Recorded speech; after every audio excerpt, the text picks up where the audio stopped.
তুমি খালি আমার দোয়া করে দাও, আমি যাতে এই মির্জাবারের ইজ্জত রক্ষা করতে পারি।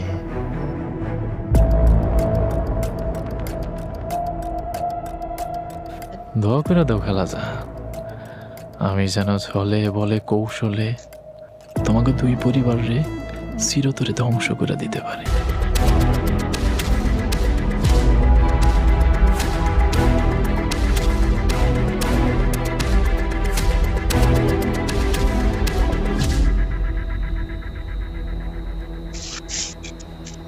ঘুমাও,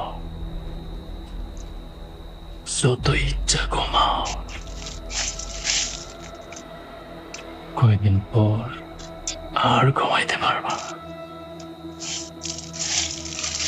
আস্তে আস্তে তোমার পরিবারের সবাই শেষ করে বানাবো।